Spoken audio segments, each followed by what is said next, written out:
Hello and welcome back to another episode of Advanced RC Adventures. A2RC here. This is a channel where we investigate, explore, build and explain, upgrade and advance Nitro RCs to another level. Come start a new adventure with me. Today we have an iconic engine overview from HPI, the built by Toki.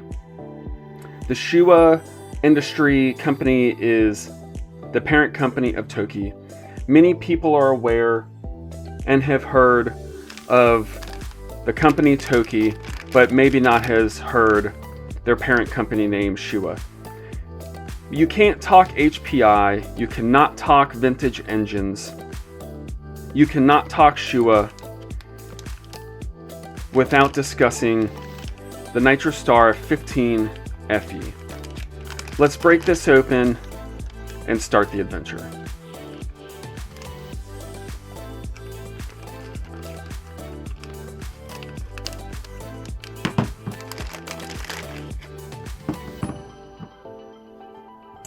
So this is something that you don't see a lot nowadays.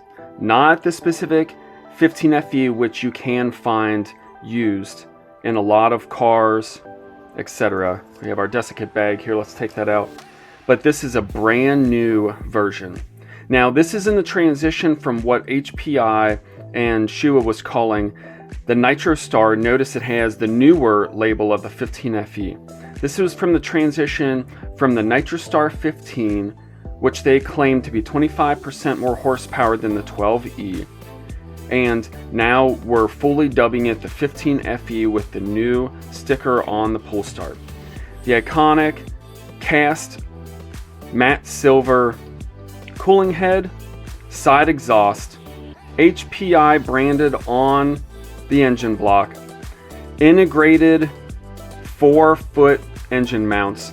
This is in effect what sets the 15 FE engine block apart from the 12E.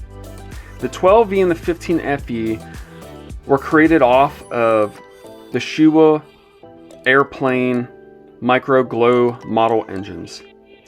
And in effect the block is the same as the 12E, but it has these integrated engine mounts.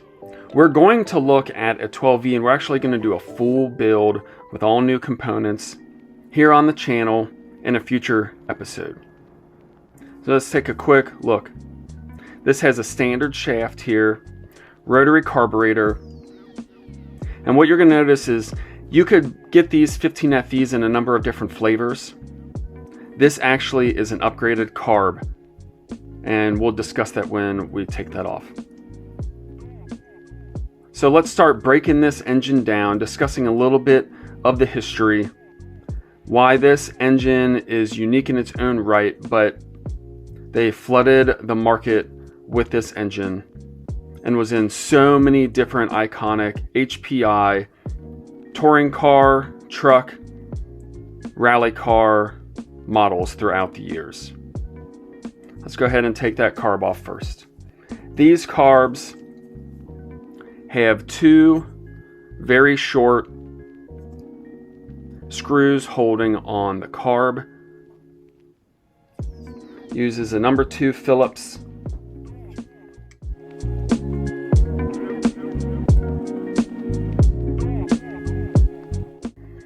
These screws and the idea to hold the carburetor in was an idea. Granted, it was not the best idea, and now a current standard is to use a pinch bolt. So let's take a look at this carb. 2 threaded holes. This is a 2-needle carb. This is the standard single needle on the stock carb, but it has a low speed as well. The other main difference is that the stock carburetor uses a 4.6 millimeter bore. This uses a 5.4 or 5.5. If you're curious, the part number is HPI 1634. Uses a standard butyl flat seal kind of O-ring. A lot of the components, the arm and the boot, are all pretty much the same, but the body is different. Idle stop screw here. This is the barrel hold or barrel stop, so you unscrew that and that whole barrel assembly can come out. So it's adjusted the same way here for the single needle, but also has a dual needle, which upgrades the carburetor and the engine tuning and performance that much more. This is a great piece to have. This particular carburetor nowadays is very hard to find. And this one came on, like I mentioned, it's kind of a hybrid. This came directly on this 15 FE. There were some other hybrids or other transitions inside for components, the internals, that we can discuss as well. So let's continue to break this down. We'll go in through this brand new pull start and keep going. We have Phillips screws on the back for the back plate.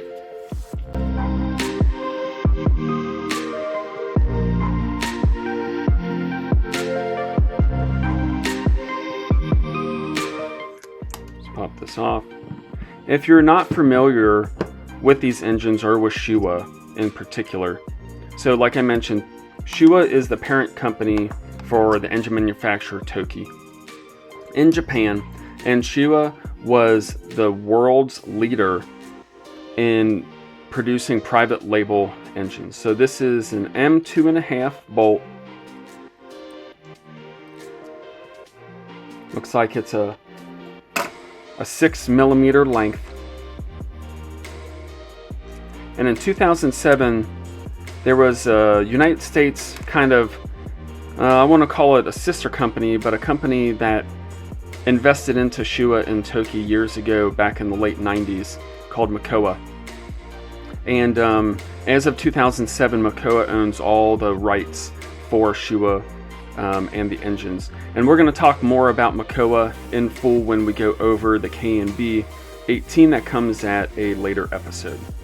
So this particular pull start has a retainer clip or a retainer piece. You need to be careful when you take off pull starts. It's possible for that cartridge, that rolled sprung cartridge inside, to pop out. I know from the years of experience that this has a retainer, so it's easy just to pop off. But when needed, you can put credit card or a flathead screwdriver, something in between that back plate and the pull start, just to make sure that you hold on to that cartridge so it doesn't fly and spring away. But just a standard pull start, you can see that the cord is brand new. This engine's never been used. It's been in a box. The 15 FE came out around mid to late 1990s and stayed on some cars for HPI into the early 2000s. Pretty standard one-way bearing. I like these style engines a little bit better when you have the one-way bearing onto the starter shaft on the outside. It gets a little bit messy and additional rotating mass if the one-way's on the inside. A lot of different manufacturers made their engines in different ways. But we have some Phillips bolts on the back side of the back plate. Let's go ahead and take those off as well as we continue through this 15 FE.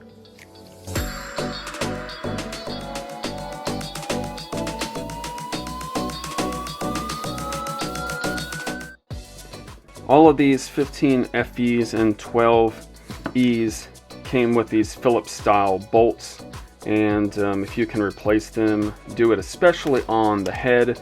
The head sees a lot of abuse, dust, and dirt, and those Phillips, as they age, tend to wear out. So traditional starter shaft, we've got a little window or cutout that interacts with the piece of the crank. These back plates use, that's not exactly paper, but we're going to call it a paper kind of gasket seal on the back. These are a semi-interference engine, so it has a cutout on the back plate. We have a brass bushing there on the inside for the starter shaft. So very typical back plate for these Shuwa built 15 FEs. Take a look at the internals here. This particular one is interesting. So like I said, this is kind of a hybrid or a transition. This actually uses a bronze rod. Most everyone probably remembers or knows about the brass rods. Let's pop this head off so we can take a look at these internals.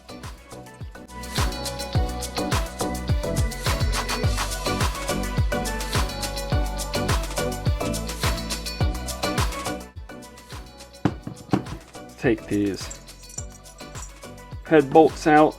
Let's give them a little measure. So these are an M2.5. It's relatively small, but these are an older design engine. These are 12 millimeter long, so that's very standard for head bolts. So let's take a look at this head. If you had gotten into HPI engines, HPI cars and trucks, even now you still see these heads. You've seen this cast head everywhere. And Shuwa, being a private label manufacturer for many, many companies, you found these heads on other engines as well.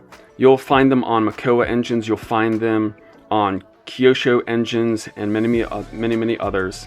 And they literally are the exact same cast head. Extremely functional, definitely not pretty, but HPI came out with these very beautiful, all billet CNC machined purple heat sinks or heads for the 12 and the 15.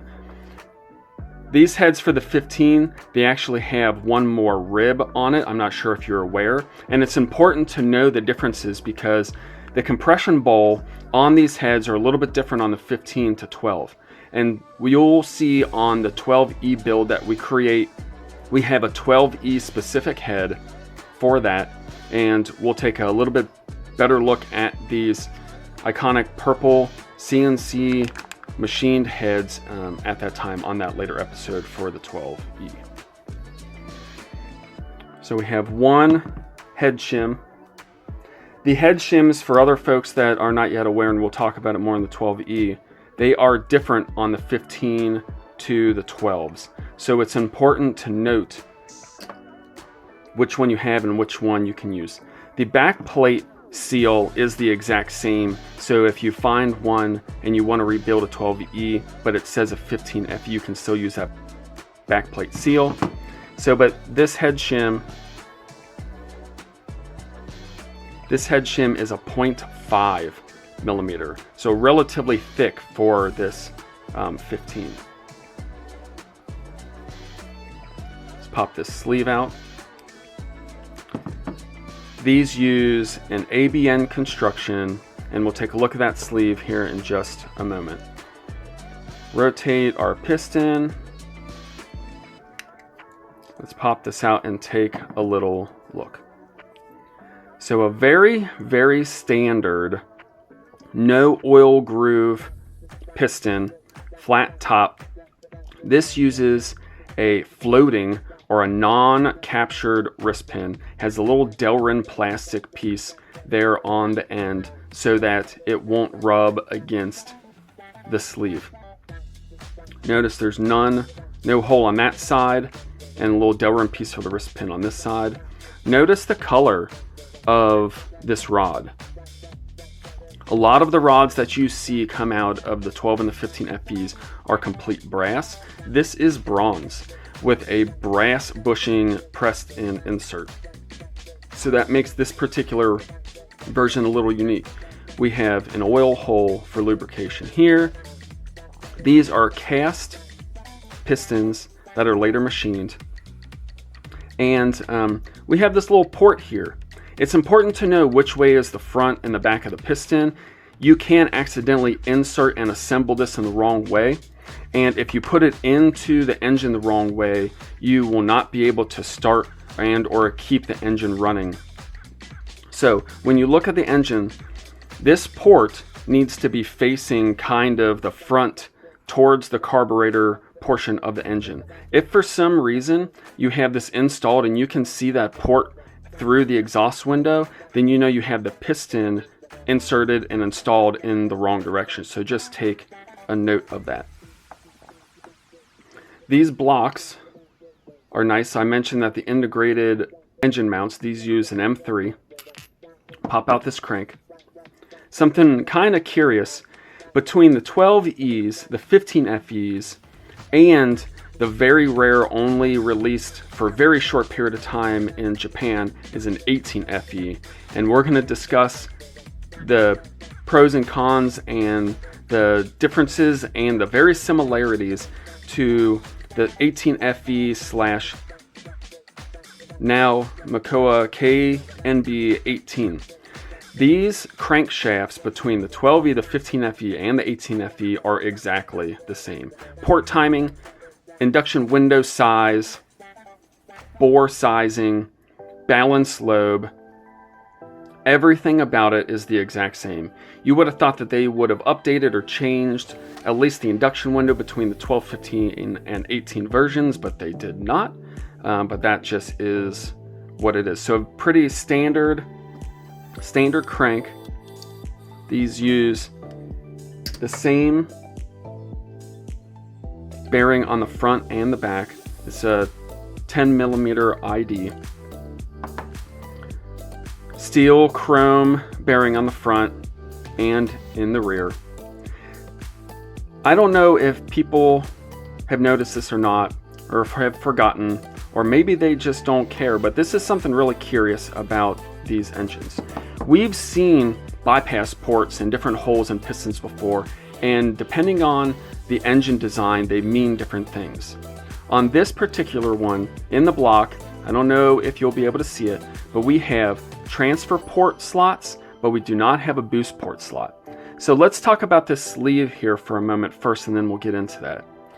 Very, very basic exhaust port. It's rectangular, but it does have rounded sides to it. Notice the silver color on the sleeve, that's the nickel plating. Later, they moved to ABC construction. We have a pretty big boost port on here, and then we have our side transfer ports, which are relatively big as well. Long ago, when I started investigating and taking a look at these engines, I'm always curious about port timing. So, and in addition, here on the boost port, how does the boost port actually function on these engines when there is no milling down inside of the block for the boost port? It's really curious to me. So here's how actually it works. It does 100% have a boost port, whether you're aware or not. And here's how it functions. We have our transfer ports that open, and in addition, we have our hole in our piston for into the window of the boost port.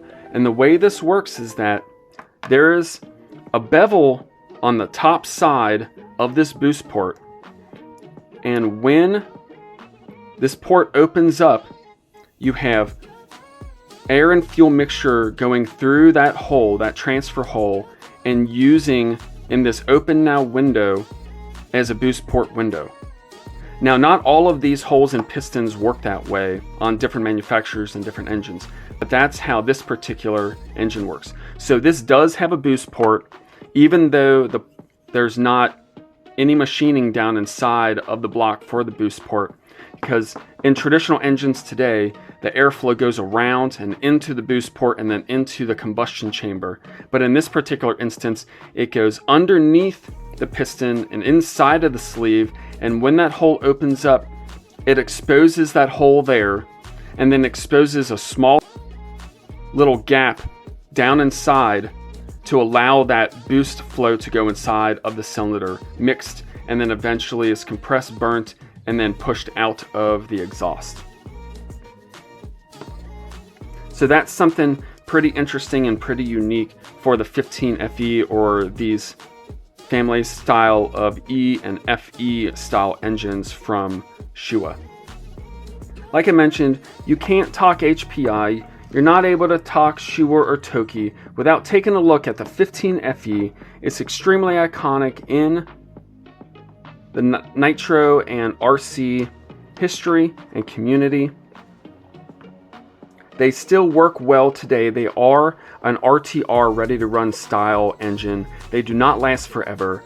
And parts, any type of part, even the cast head, are hard to find nowadays, and especially the rebuild portions of the engine like the rod, sleeve, and piston.